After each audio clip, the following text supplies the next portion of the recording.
नेपाल सरकारले यो लकडाउन घोषणा गरिसकेपछि अहिले नेपालमा दैनिक ज्यालादारी काम गर्ने, विभिन्न आयोजनाहरूमा काम गर्ने मजदुरहरू सबभन्दा बढी प्रताडित भएका छन्।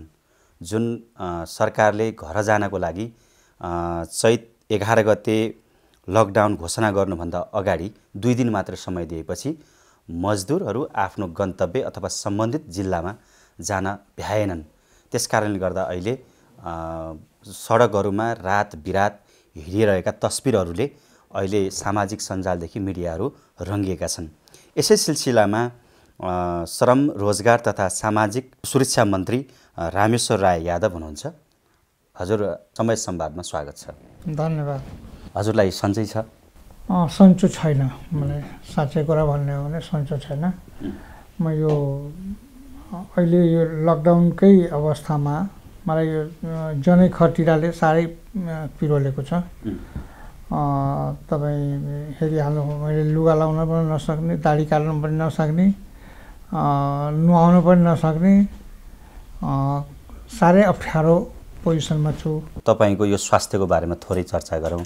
कति दिन भयो तपाईँ यसरी मन्त्रालयको यो उच्चस्तरीय समितिको बैठक, क्याबिनेट अरू महत्त्वपूर्ण बैठकहरूमा नगएको? क्याबिनेट पनि नगएको 3 वटा क्याबिनेट हो है। आज 17 दिन जति, 15-17 दिन जति भयो होला मेरो स्वास्थ्य बिग्रेको। डाक्टरहरूले यो घटीमा 21 दिन हुँदो रहेछ, यसको म्याद भन्नु हुँदो रहेछ डाक्टर। अनि अहिले पनि तपाईँसँग कुरा गर्दै गर्दा म भित्री लुगा लगाएको छैन, नत्र यो गर्मीमा चादर ओढ्नुपर्ने आवश्यकता थिएन। अनि यो लुगा लाउने बित्तिकै सियो घोचेको जस्तो अनुभूति हुने रहेछ र यो जिउभरि दुख्ने, एउटा पार्ट होइन कि जिउभरि नै दुख्ने। त्यसले गर्दाखेरि फेरि बेलुका बेलुका फिभर पनि आइहाल्दो रहेछ। यो अवस्थामा मलाई आफै दुःख महसुस भएको छ। देश विश्व यस्तो अवस्थामा हुँदाहुँदै पनि म चाहिँ, मेरो मुभमेन्ट अलिकति रोकियो मेरो स्वास्थ्यको कारणबाट।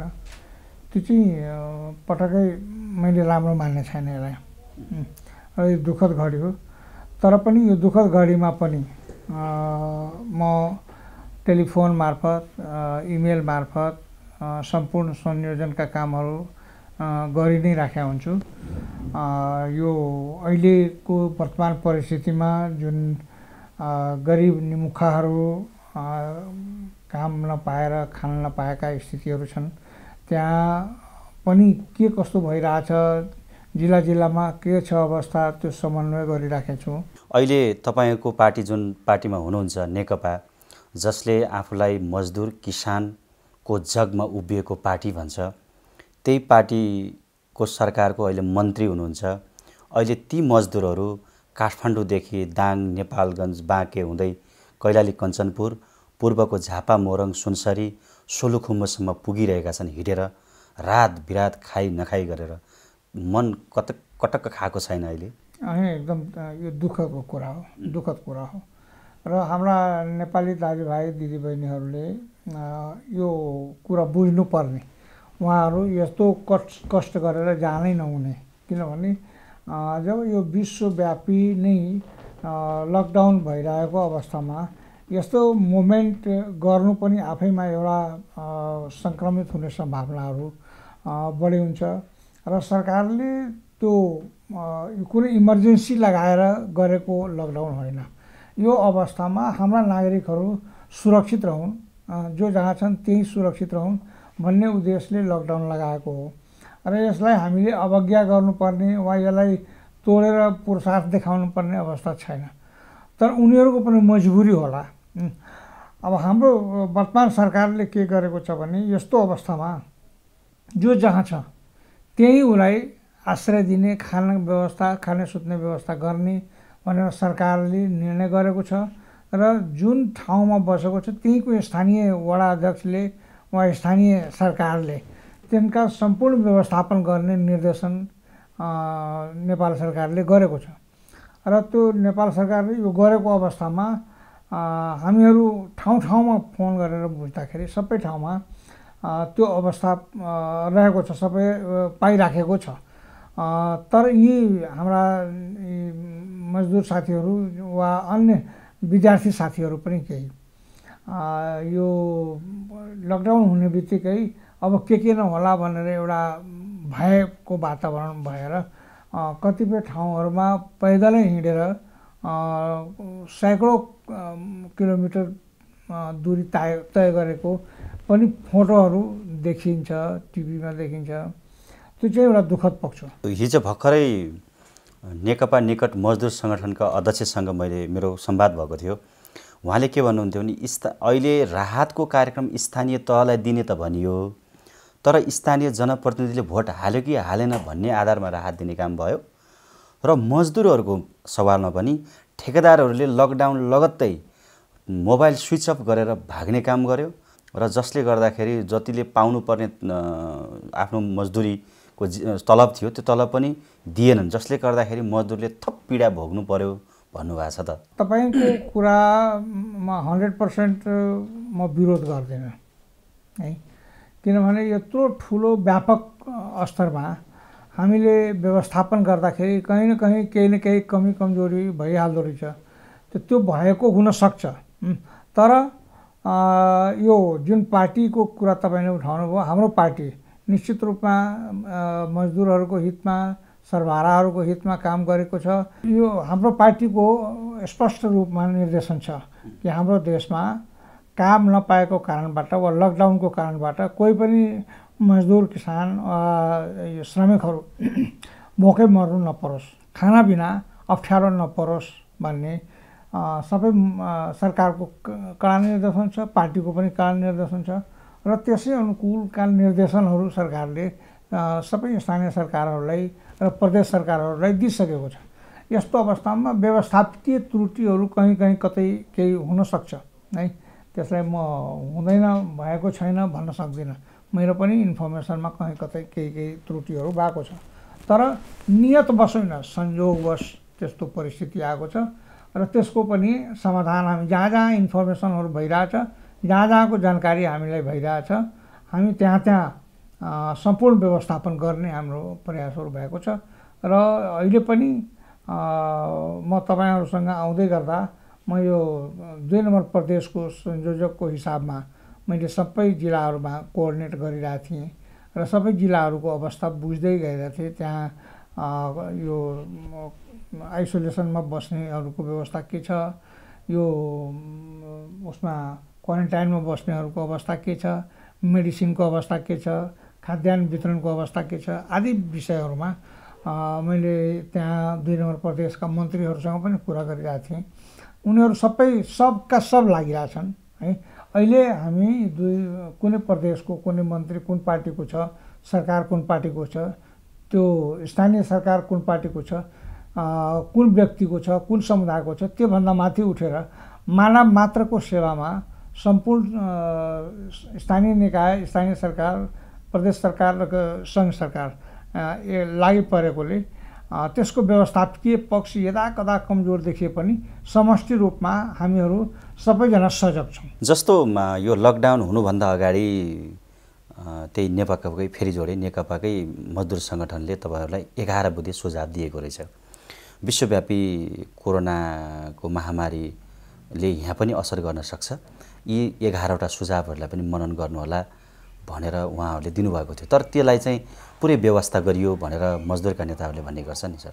होइन, त्यस्तो मलाई अनुभूति भएको छैन, किनभने नेपाल सरकारले गरेको यो दिएको निर्देशनहरू र गरेको कामहरूकै कारणबाट अहिलेसम्म नेपालमा त्यो बढ्न पाएको छैन। यो कोरोना भाइरसको जुन प्रकोप छ, त्यत्रा मान्छेहरू बाहिरबाट आएर यहाँ आएका छन्, जोइन गरेका छन्, तिनीहरू सबैको अवस्था धेरैजसो देखियो पोजिटिभ जति पनि केसहरू छ अलमोस्ट बाहिरबाट आएको छ। नेपालको परिप्रेक्ष्यमा यो लकडाउनले गर्दाखेरि 16 जनाभन्दा बढ्न सकिरहेको छैन। त्यसलाई त्यो हाम्रा कमरेडहरूले दिएको निर्देशन पालना गरेरै र हाम्रा सरकारले लिएको निर्णय जुन कडी कडाउका साथ हामी पालना गरिरहेका छौँ त्यसकै कारणबाट त्यो एउटा मात्रै अचुक दबायो हो अहिले। होइन भने नेपाल जस्तो साधन को अभावमा गुजिरहेको देशमा अहिलेसम्म यो सम्हालि नसक्ने स्थिति हुन्थ्यो। त्यसैले हाम्रा कमरेड साथीहरूले जे सल्लाह दिनुभएको छ त्यो सम्पूर्ण सल्लाह मसविरालाई सरकारले गम्भीरतापूर्वक लिएको छ र त्यसैको आधारमा हुबहु अक्षरशः पालना भएको होला म भन्दिनँ, तर सम्पूर्ण देशको अवस्था हेरेर त्यही सेरोफेरोमा हामीहरू अगाडि बढेका छौँ। नेपालमा दैनिक ज्यालाजारी गरेर जीवन निर्वाह गर्ने, मजदुर गरेर जीवन निर्वाह गरेर दुई छाक टार्नेको सङ्ख्या धेरै छ। यो लकडाउन भइसकेपछि धेरै उद्योग धन्दा कल कारखानाहरू बन्द भएका छन्। कतिपयलाई चाहिँ बिदा पनि गरिएको छ, निकालिएको पनि छ। अहिले धेरैहरू सेल्फ क्वारेन्टाइनमा अथवा अरू क्वारेन्टाइनमा बसिरहनु भएको छ। त्यस्ता वर्गका निम्ति केही त्यस्तो राहतको प्याकेजहरू ल्याउने केही तयारी गरेका छौँ हामीले। त्यस विषयमा हाम्रो यो एफएनसिसिआई र सिएनआई लगायतका रोजगारदाताहरूको बिचमा समन्वयका कुराहरू भइरहेछन् र अहिले सबैजना निर्णय गरेर चैत 12 गतेदेखि लकडाउन छ होइन। 12 गतेदेखि काम गरेको छैन, 11 देखि भए पनि, तर चैत 12 देखि अहिले चैतभरिको तलब दिने र उनीहरूलाई राहत दिने जस्तो निर्णयहरू गरेको छ।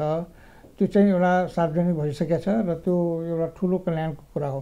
अब वैशाख 1 गतेदेखि को विषयमा पनि कसरी जाने भने हाम्रो सबै पक्षहरूसँग छलफल भइरहेछ। तथापि त्यो उनीहरूको तलब र रोजगारको विषयभन्दा पनि अहिले त उनीहरूको बिहान बेलुकी छाक टार्ने कसरी, त्यसको लागि यो प्याकेजमै हामीहरू हरेक नगरपालिका हरेक गाउँपालिकामा वाडा लेभलमै हामीहरू राहत सामग्रीहरू वितरण गरिरहेछौँ। स्थानीय सरकारले कुनै पनि किसिमले कमी हुन नदिन चावल, दाल, तरकारी, तेल, नुन, त्यसका अलावा साबुन, सेनिटाइजर जसले जे भ्याएको छ त्यो उपलब्ध गराएको छ र यो सुखद अनुभूति छ। नेपालीहरूले भोकै बस्नु परेको छैन। सरकारले श्रमिकहरूलाई अथवा मजदुरहरूलाई ध्यान नदिँदाखेरि, राहतमा चाहिँ उनीहरूको पहुँच नहुँदाखेरि एउटा कोरोनाबाट प्रताडित छन्, अर्को चाहिँ राहतबाट पनि प्रताडित भए। उनी त डबल कोरोनाको मारमा परे भनेर पनि भनिन्छ नि। होइन, त्यो भ्रमपूर्ण कुराहरू हुन्। तपाईँले अहिले मैले भन्दै गर्दा यो रोजगारदाताहरूको बिचमा र श्रम मन्त्रालयको बिचमा मतलब वैचारिक आदान प्रदान नगरिकन यस्तो श्रमिकहरूको सुविधाको लागि जे जस्तो व्यवस्थापन अहिले भएको छ त्यसमा नेपाल सरकार श्रम मन्त्रालयको व्यापक भूमिका छ है। त्यस्तो कन्भर्सेसनहरू भइरहन्छ। मेरो स्वयं नै आजै पनि यो रोजगारदाताहरूसँग परामर्श गरेका छौँ हामी। आइतबार फेरि पनि 1 बजे हामीले बसेर व्यापक छलफल गर्ने र यसको निकास कसरी निस्किन्छ त्यसको लागि उहाँहरू पनि संवेदनशील हुनुहुन्छ र श्रम मन्त्रालय खास गरेर श्रम रोजगार र सामाजिक सुरक्षा मन्त्रालयको साझा जिम्मेवारी भएकोले हामी यो कुरामा बडो संवेदनशील छौँ। हाम्रो सिङ्गो मन्त्रालय पनि संवेदनशील छ। सबै आफ्नो जिम्मेवारीमा अगाडि बढेको छ। अपेक्षाकृत अस्वस्थताको कारणबाट म अलि टाइम दिन सकेको छैन, तर शारीरिक रूपमा मेरो उपस्थिति नभए पनि कम्युनिकेसनमा म छु र सबै व्यक्तिहरू सबै तहका पदाधिकारीहरूसँग मेरो दैनिक संवाद हुन्छ। प्रत्येक दिनको डेभलपमेन्ट हामी सेयर गर्छौँ। प्रत्येक दिनको कहाँ जिम्मेवारी पुरा गरेको र कहाँ कुन जिल्लामा अहिले पनि मेरो अगाडि कुन जिल्लाको अवस्था के छ त्यो भर्खर मैले प्राप्त गरेको त्यो कन्भर्सेसन भइरहेछ र त्यो मैले पाएको यो संयोजकको जिम्मेवारीको हैसियतले 2 नम्बर प्रदेशको 8वटा जिल्लामा अपडेट भइरहन्छु र यो कोरोना सङ्क्रमण निर्मूलन गर्नको लागि जुन उच्चस्तरीय कमिटी प्रधानमन्त्रीजीको अध्यक्षतामा भएको छ, गठन भएको छ, त्यसलाई हामी दैनिक रिपोर्ट पठाउनु पर्ने भएको छ। त्यसैले मेरो रिपोर्टिङमा कहीँ पनि कुनै बाधा व्यवधान छैन। तर अब यो केही उच्छृङ्खल व्यक्तिहरू अहिले पनि यो लकडाउनलाई एउटा मजाकको विषय बनाउने, लुकीछिपी भाग्ने, त्यो लुकीछिपी घरमा बस्ने, त्यसमा सरकार कडाइका साथ अगाडि बढेको छ। तपाईँले न्युजमा पनि हेरिराख्नुभयो होला, कहीँ कहीँ बल्कमै 7 जना 8 जना पक्रिएको छ। तिनीहरूमाथि यस्तो पक्रिने भन्दा पनि उनीहरू त भोकै गइरहेछन्, बच्चा बोकेर गइरहेछन्, उनको त्यो के रहर होला र त्यो त्यो रहर भन्दा पनि मूर्ताज म भन्छु यसलाई है। जब सरकारले घोषणा गरिसकेको छ कि जो जहाँ हुनुहुन्छ त्यही व्यवस्थापन छ, म त अब के पनि भन्छु भने बाटोमा कुनै व्यक्तिहरू जाँदै गरेको देखिया छ भने म तपाईँ मार्फतै अनुरोध गर्न चाहन्छु तत्त स्थानीय सरकारका प्रमुखहरूलाई र प्रतिनिधिहरूलाई कि उहाँहरूलाई त्यही व्यवस्थापन गरौँ। भुलवश उनीहरू निस्किया छ भने बाटोमा जहाँ हुनुहुन्छ त्यही व्यवस्थापन गरौँ, मुभमेन्ट रोकौँ, लकडाउनलाई पूर्ण सफल गरौँ। 3वटा सरकार भनिन्छ, सङ्घ, प्रदेश, स्थानीय, तर सरकार कहीँ पाएनौँ भन्छन् कि मजदुरहरूले त। त्यस्तो त मैले भेटेको छैन मेरो अनुभव। जसले गर्दा सरकार त छ तर अनुभूति गर्ने गरी धेरै सरकार भए पनि हामीले चाहिँ अनुभूति गर्ने गरी पाएनौँ, जसले गर्दा हामी चाहिँ त्यो भोकै तपाईँको रात बिरात हिँड्नुपर्ने स्थिति भयो भन्छन्। होइन, अहिले यो कुरामा म विश्वस्त छैन। किनभने स्थानीय लेभलमा हरेक व्यक्ति जनप्रतिनिधिहरू कसिएर लागेको छ। त्यति मात्रै होइन कि एउटा मान्छे कोही बाहिरबाट त्यो गाउँमा पस्यो भने त्यसलाई तुरन्त पुलिसको जिम्मा लगाउने, त्यसको जाँच गराउने जस्ता कुराहरूमा पनि हाम्रो समाज सजग छ। हाम्रो गाउँमा यस्ता कुराहरू हुँदैन थियो, तर अहिले कति कन्सियस भएको छ भने कुनै व्यक्ति भोकै छ भने त्यसको बारेमा पनि तुरन्त स्थानीय प्रशासनलाई रिपोर्ट गर्ने, स्थानीय सरकारलाई घचघचाउने सम्मको मतलब एउटा जागरुकता आएको छ यो समाजमा। यो थोरै समयमा धेरै पोजिटिभ सिम्पटम्स मैले देखिरहेको छु। त्यसैले म के आग्रह गर्न चाहन्छु भने यसरी यो किसिमको अनर्गल प्रचार नगरिदिए हुन्थ्यो। यसले गर्दाखेरि हाम्रा साथीहरूमै मनोबल खस्किने खालका वातावरण हुन्छ। मेरो आग्रह के छ भने यस्तो परिस्थितिमा जो यो विश्व स्तरमै एउटा भयावह सङ्कट आएको छ र हामी नेपालीहरू एकजुट भएर यस्ताको विरुद्ध हामी यो कोरोना भाइरस जस्तो एउटा अदृश्य बिरामी अदृश्य दुश्मनसँग लड्न हामीहरू सबै एकजुट भएर सबैको दुखमा बाँड्ने, सबैले एक अर्कालाई सहयोग गर्ने, एक अर्काको दुख बाँड्ने जस्ता कुराहरूमा हामी अग्रसरता देखाउनु पर्नेमा त्यो हिस्सी उडाउने, कसैको मनोबल गिराउने खालका कुराहरू कसैले पनि गर्नु हुँदैन। श्रमिकहरूले चाहिँ हाम्रो मन्त्रीज्यू चाहिँ हाम्रो सारथी हुन सक्नु भएन, हाम्रो अभिभावक हुन सक्नु भएन भन्ने खान त्यो कुरा चाहिँ त्यसमा सत्यता छैन। त्यस्तो सत्यता छैन। हामी सम्पूर्ण नेपालीको बारेमा अहिले एक भावले सोचिरहेछौँ। हामी सम्पूर्ण नेपाली दाजुभाइ दिदीबहिनीहरू हाम्रा लागि सबै समान छन्। यसमा को धनी को गरिब सबैलाई यो समस्या बराबर रूपमा आइपरेको छ। त्यसैले एकले अर्कालाई हरेक मामलामा सहयोग गर्ने, हरेक किसिमले सुरक्षा दिने र लिने वातावरण बनाएको छ। यसमा श्रमिकहरू जुन हाम्रो लागि एउटा अन्नदाता पनि हो, श्रमिकहरू जसको पसिनामा हाम्रो राष्ट्रको ठुलो भार छ, हाम्रो राष्ट्रको ठुलो भार श्रमिकहरूले बोकेको छ। यस्तो अवस्थामा श्रमिकहरूको बारेमा नेगेटिभिटी वा यस्तो किसिमको सोच हामी सोच्न पनि सक्दैनौँ र उनीहरूको हितको लागि हाम्रो राष्ट्रपतिदेखि सामान्य राष्ट्रपति, सामान्य प्रधानमन्त्री स्वयं पनि आफै इन्ट्रेस्ट लिएर विदेशमा रहेका मजदुरहरूलाई अप्ठ्यारो नहोस् भन्ने त्यहाँको राष्ट्राध्यक्षलाई, त्यहाँको सरकारलाई बारम्बार कन्सल्टेसनमा बस्नुहुन्छ, टेलिफोन भिडियो कन्फरेन्स गरेर बस्नुहुन्छ। परराष्ट्र मन्त्री र म स्वयं पनि भिडियो कन्फरेन्सद्वारा सबैसँग अवगत गराइरहेको अवस्थामा जब देश बाहिर रहेका नेपालीहरूको बारेमा हाम्रो सरकार यति चिन्तित छ भने हाम्रै गाउँठाउँमा रहेका नेपालीहरूलाई कुनै पनि हालतमा कुनै पनि किसिमको कमी कमजोरी हुन दिँदैनौँ। तपाईँको मार्फत म विश्वास दिलाउन चाहन्छु। जस्तो अब विदेशतिर लागौँ, विदेशमा भएका नेपालीहरू विशेष गरी खाडीमा भएका नेपालीहरूले हामीलाई उद्धार गर्नुहोस् भनेर हार गुहार गरिरहेका छन्। कतिपय आउनलाई भनेर ठिक्क परेको जम्मा 2 दिनको समयको कारणले गर्दा उनी आउन पाएनन्, उनीहरू अहिले अल्पत्र परेका छन्। त्यस्ता श्रमिकको लागि केही सरकारले सोचेको छ कि छैन? एकदम सोचेको छ, सोचिरहेछ। अहिले पनि तपाईँसँग कुरा गर्दै गर्दा यो विषयमा प्रधानमन्त्रीजीको बलुवाटारमै उच्चस्तरीय समितिले ब्रिफिङ गरिरहेछ माननीय प्रधानमन्त्रीजीलाई। र म अस्वस्थ भएको कारणबाट जान पाइनँ, त्यो अर्कै कुरा हो।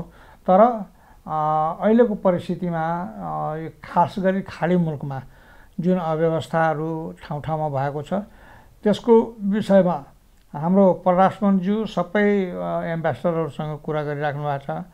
म पनि टेलिफोनमा कुरा गरिरहेको छु। प्रधानमन्त्री र माननीय राष्ट्रपतिज्यूदेखि सबै चिन्तित हुनुहुन्छ र हामी सबै तत्त राष्ट्राध्यक्ष र सरकार प्रमुखहरूलाई अनुरोध गरिरहेको छु कि यस्तो यो मानवीय समस्या आइपरेकोला अवस्थामा तपाईँहरू यसको व्यवस्थापन गर्नुहोस् है। त्यसमा काफै मामलामा नम्रता बर्तेको छ है। र खाडी मुलुकका 8वटा देशहरूमा हाम्रो कन्सल्टेसन छ र अहिलेसम्म त्यस्तो उपद्रवहरू नै भइसकेका त छैन।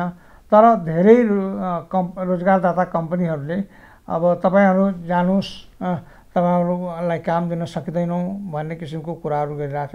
यस्तो अवस्थामा जुन देशमा काम बन्द भएको छ त्यहाँको सरकार र हाम्रो कूटनीतिक नियोगका प्रतिनिधिहरू बसेर एउटा समन्वयको वातावरण बनाइराखेको छ। र अहिले जबसम्म यो विश्व क्वारेन्टाइनमा छ, यातायातको सुविधा छैन, तबसम्म तपाईँहरूले रहने खाने व्यवस्था मिलाउनुहोस् है। रोजगारदाताहरू पनि नरम देखिएका छन् र जहाँ त्यस्तो कुनै सम्भव छैन, जस्तो युएईमा अलिकति बढी कठिनाइ भएको, त्यस्तो अवस्थामा हाम्रो राजदूतहरूले सेल्टरको आवश्यकता पर्यो भने सेल्टर पनि बनाउने र त्यहाँ राजदूतले व्यवस्थापन गर्न नसकेपछि नेपाल सरकारले त्यसको खर्चको व्यवस्थापन गर्ने सम्मको सोच हामीले राखिरहेको हुनाले उपयुक्त समयमा हामी सम्पूर्ण नेपाली दाजुभाइ दिदीबहिनीहरूको त्यो कष्ट निवारण गर्नको लागि हामी त्यही व्यवस्थापन गर्नुपर्छ कि नेपाल ल्याएर त्यो व्यवस्थापन गर्नुपर्छ, त्यसको लागि हामी सबै चिन्तित छौँ। नेपाल सरकार बहुत चिन्तित छ। अहिले पनि त्यस विषयमा एउटा निकासको बाटोमा जानु पर्यो भन्ने छलफल भइरहेको छ। जुन विदेशमा भएका छन् उनीहरूले के भन्दैछन् भने यो हामीले पठाएको रेमिटेन्सको सरकारले लोभ गर्यो, तर जब हामीलाई चाहिँ आपत पर्छ, दुःख पर्छ, त्यतिखेर सरकारले हामीलाई हेरेन भनेर भनिरहनु भएको छ। उहाँहरूको समझदारीमा यो कुराहरू परेन होला।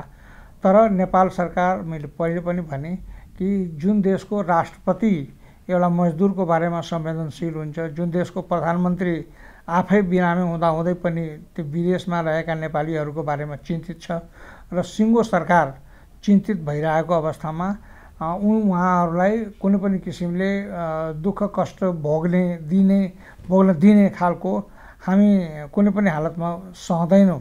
हाम्रो चाहना त्यो होइन।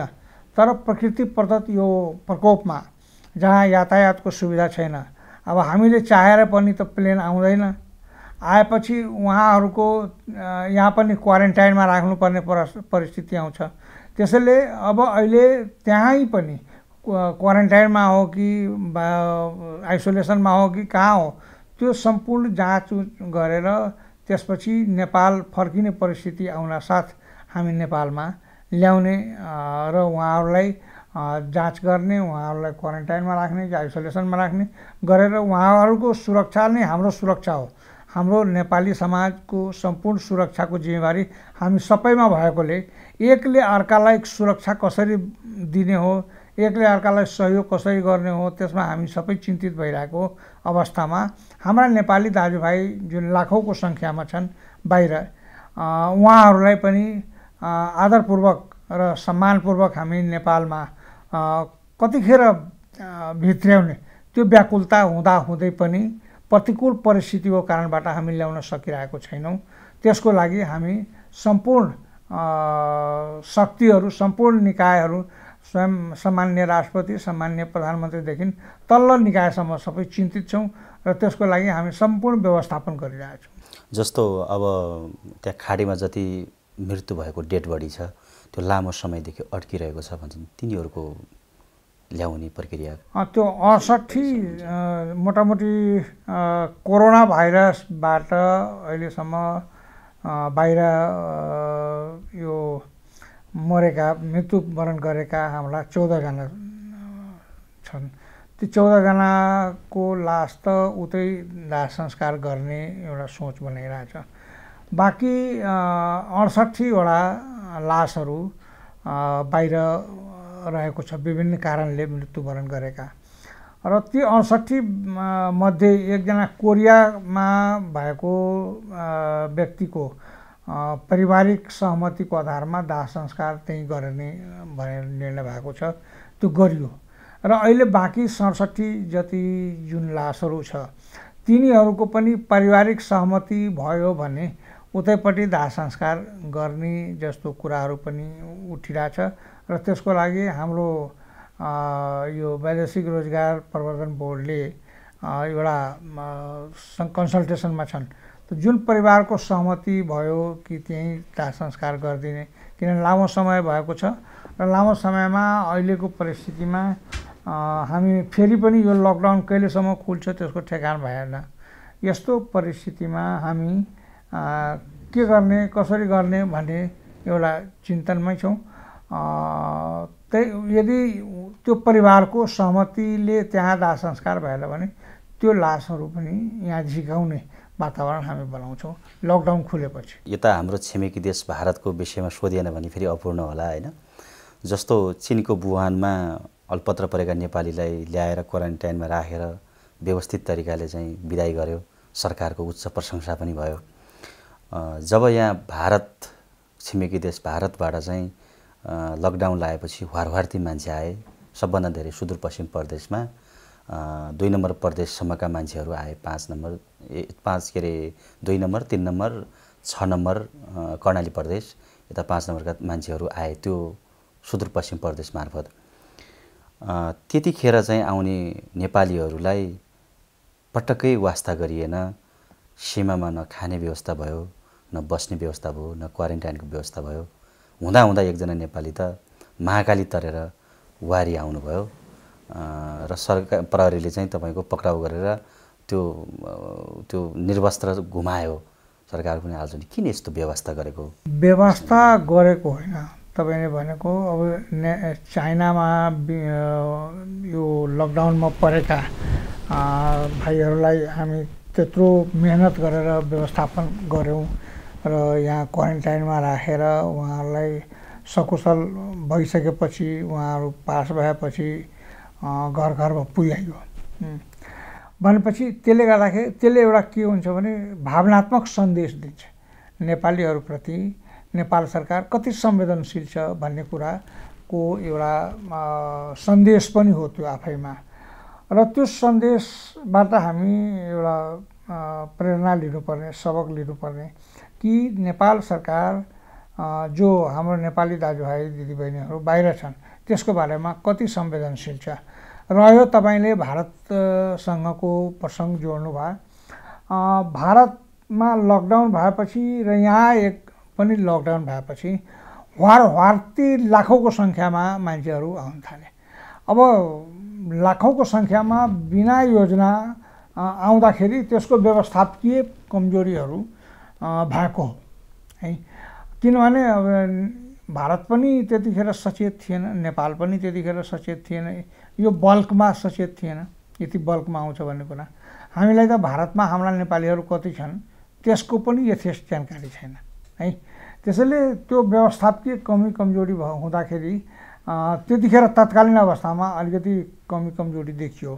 तर अहिले जो नेपालीहरू भारतबाट नेपाल भित्रिए तिनीहरू नेपालमा क्वारेन्टाइनमा राख्नुपर्ने क्वारेन्टाइनमा राख्यो, आइसोलेसनमा राख्ने व्यक्तिहरूलाई आइसोलेसनमा राख्यो र इन्डियामै जो अड्के तिनीहरूलाई पनि इन्डियामै क्वारेन्टाइनमा राख्ने, आइसोलेसनमा राख्ने। त्यही कमजोरी कारणले झन् कोरोना फैलिन जस्तो पनि देखियो होइन त? यो त अब होइन, त्यो त यो कस्तो भयो भने भारती आउँदाखेरि हामीले जाँच पनि गर्न सकेनौँ, भ्याएनौँ है। र त्यसले गर्दाखेरि तपाईँले भने जस्तै यो पश्चिमी क्षेत्रमा जुन 3वटा केस फेला पर्यो त्यसबाट हामी बढी सतर्क हुनुपर्ने स्थिति पर्यो है। त्यस्तै जुन अरू ठाउँमा पनि जस्तो पर्सा जिल्लामै फेला पर्यो, त्यो सबै भारतबाट आएकै व्यक्तिहरू हुन् र यिनीहरूलाई हामीले समयमै जाँच्न पाए त्यो अवस्था आउन थिएन। तर हामी जाँच गर्न सकेनौँ त्यो भारती आएको कारणबाट र त्यतिखेर हामीसँग जाँच्ने त्यत्रै साधन स्रोतको पनि अभाव भयो एकाएक। त्यसैले अहिले त्यो परिस्थिति छैन। अहिले त्यो इन्डियनहरू जो नेपालमै अड्क्यो तिनीहरूको पनि खाना बस्ने व्यवस्था हामीले गरेका छौँ र हाम्रा नेपालीहरू जुन भारतमा छन् उनीहरूको पनि खाने व्यवस्था, रहने व्यवस्था त्यहाँ क्वारेन्टाइनमा गरेको छ, राखिएको छ। उनीहरूको पनि जाँच भइरहेछ। अनुकूल परिस्थिति हुने बित्तिकै उहाँहरूलाई पनि सम्मानपूर्वक हामी नेपाल भित्र्याउँछौँ। उहाँहरूलाई पनि त्यो पहिले चाइनाबाट ल्याएका व्यक्तिहरूलाई जुन सम्मानका साथ घर घर पुर्यायो त्यस्तै अवस्था भारतमा रहेका नेपाली दाजुभाइहरू पनि अनि सम्मान साथ घरमा ल्याउँछ। अब रोजगारीको कुरातिर जोड्यौँ, जस्तो विश्वव्यापी कोरोनाको महामारीका कारण वैदेशिक रोजगारी पनि गुम्ने जस्तो देखिन्छ। स्वदेशमा भएका पनि उद्योग धन्दाहरू बन्द हुने स्थिति देखिन्छ। यो अवस्थामा सरकारले के सोचेको छ यो रोजगारीको क्षेत्रमा? हामी सजग छौँ।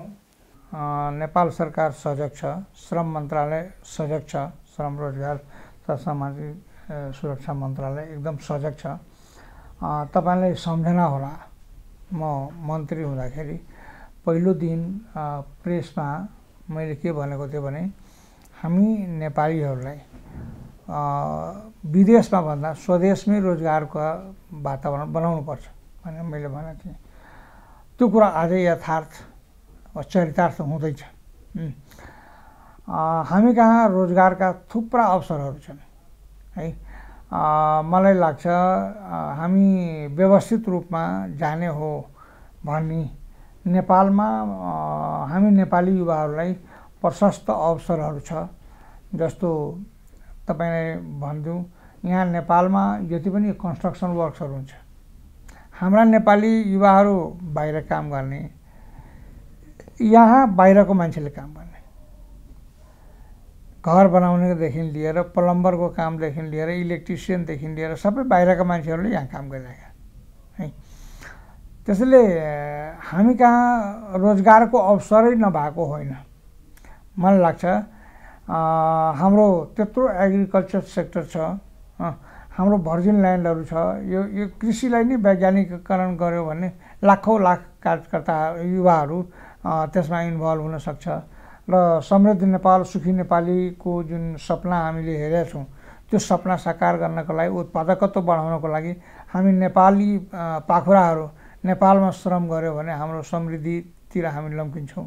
त्यति मात्रै होइन, हामी कहाँ निर्माण कामहरू त्यति हुन्छ, लाखौँ लाख युवाहरूको काम हाम्रो निर्माण व्यवसायीहरूले दिनको लागि तयार छ।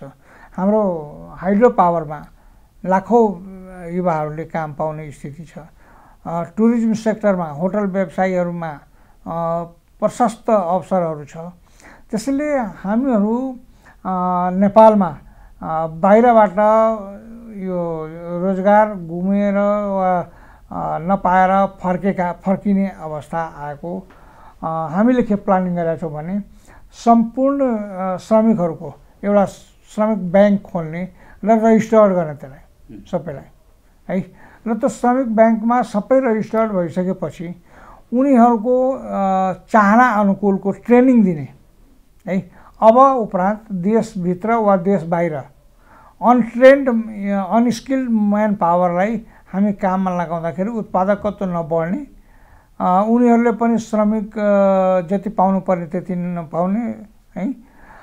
त्यसैले मेरो विचारमा र हाम्रो सरकारले लिएको नीति अनुरूप अब 7वटा प्रदेशमा यो ट्रेनिङ सेन्टरहरू खोल्ने र सबै मजदुरहरूलाई ट्रेनिङ दिने अनिवार्य रूपमा र त्यहाँ श्रमिक ब्याङ्कमा आबद्ध भएकाहरूलाई यो सहुलियत दरमा ऋण उपलब्ध गराउने वातावरण बनाउने। जो व्यक्तिहरू आफै रोजगार गर्न सक्छ, आफ्नो मतलब कुनै वृत्ति विकासका कामहरू गर्न सक्छ, त्यसलाई यो सहुलियत ऋण उपलब्ध गराएर व्यवस्था गर्ने र रोजगार गर्न चाहनेलाई स्किल लेबरको रूपमा अगाडि बढाउने र उनीहरूलाई पनि राम्रो खाले ह्यान्डसम किसिमको वातावरण बनाउने, सम्पूर्ण नेपालीलाई नेपालभित्र रोजगारी सृजना गर्ने। त्यसरी रोजगारी दिने भनेर खाका प्रस्तुत गरिरहँदा राष्ट्रिय योजना आयोग र अर्थ मन्त्रालयले कोरोनाको महामारीका कारण कति उद्योग बन्द हुन सक्छन् भनेर उसले चाहिँ एउटा स्टडी गरिरहेछ। यस्तो अवस्थामा कसरी तपाईँहरूले अब रोजगारी दिने कुरालाई अगाडि बढाउनु? होइन, त्यो त ठिक छ नि। अहिले त अर्थव्यवस्था हाम्रो यो कोरोनाले गर्दाखेरि धेरै धकेलिन्छ, तर यो एउटा चुनौती त हो है। यो कोरोना आउनु आफैमा एउटा चुनौती हो, तर यसलाई हामी अवसरको रूपमा पनि परिणत गर्न सक्छौँ। हामी नेपाली दाजुभाइ दिदीबहिनीहरू साहस गऱ्यौँ भने, हामीले हिम्मत गऱ्यौँ भने यो यसलाई एउटा अवसरको रूपमा प्रयोग गरेर हामी सम्पूर्ण जति पनि क्षति भएको छ त्यो क्षतिलाई पुरा गर्ने गरी हामी मेहनत गऱ्यौँ भने यो अवसरहरू हामी कहाँ जुरेको छ। हामी हरेक गाउँपालिकामा एउटा उद्योग खोल्ने जुन राष्ट्रिय नीति घोषणा गरेको छ, ती पनि लाखौँ युवाहरू व्यवस्थापन हुन्छ। त्यसैले हामी कहाँ रोजगारको अवसरै नभएको होइन, व्यवस्थापन नभएको चाहिँ पक्का हो। अब यो आएको जुन यो कोरोना भाइरसले जुन अवसर दिँदैछ त्यसको सकारात्मक पक्ष के हो भने त्यसको व्यवस्थापकीय चुस्त दुरुस्तका साथ हामी अगाडि बढ्ने, उनीहरूलाई स्किल म्यान पावरको रूपमा डेभलप गर्ने र हामी देशभित्रै जो खपत हुन्छ तिनीहरूलाई देशभित्रै रोजगार दिने र सकभर सबै नेपालीहरू रोजगार यहीँ काम गर्न थाल्यो भने नेपाल उँभो लाग्छ र यसलाई एउटा अवसरको रूपमा लिन पनि सकिन्छ। अस्वस्थका बावजुद पनि अब समय दिनुभएको छ। आम श्रमिकलाई, आम नेपालीहरूलाई तपाईँले के भन्नुहुन्छ? म तपाईँहरूको यो सञ्चार माध्यमबाट सम्पूर्ण नेपाली दाजुभाइ दिदीबहिनीहरूलाई के निवेदन गर्न चाहन्छु भने यो सङ्कटको घडीमा हामी सबै नेपालीहरू एकजुटता प्रकट गर्नुपर्छ। सरकारले गरेको निर्णय आइसोलेसनमा बस्ने, त्यसलाई एउटा यो हाम्रो लागि हो भनेर हामी सबै नेपालीले आत्मसात गर्नुपर्ने है।